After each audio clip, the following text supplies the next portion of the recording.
سلامونه، هیله ده چې ښه اوسئ، صحتمند اوسئ، د روغتیا او سلامتیا په هیله مو دې سیمې ته موږ پخوا راغلي، تاسې به په څو ویډیوګانو کې لیدلي. موږ دلته راتلو په دغه مزدور کارانو باندې مو اوړه ویشل، بعضې نور شیونه.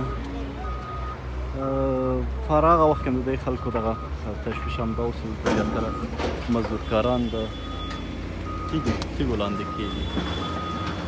هماغه ده چې غر را ښویېدلی، 5مه ورځ ده.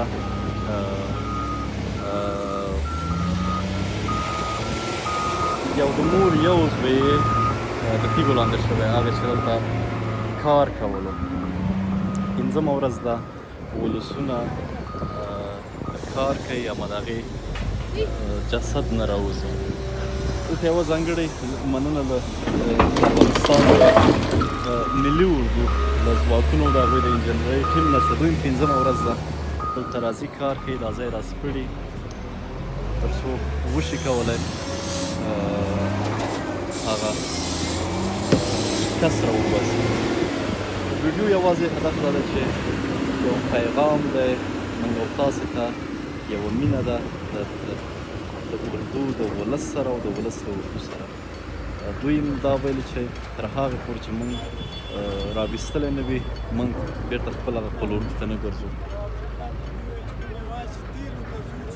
ما یادونه وکړه، دوی موږ څو دقیقې مخکې ورسره خبرې کړې چې موږ یوازې تیلو اچولو لپاره خپل اردو ته ځو او بیا نور راستنېږو. زما هیله دا ده چې دغه ویډیو شیر کړئ، دغه پیغام شیر کړئ.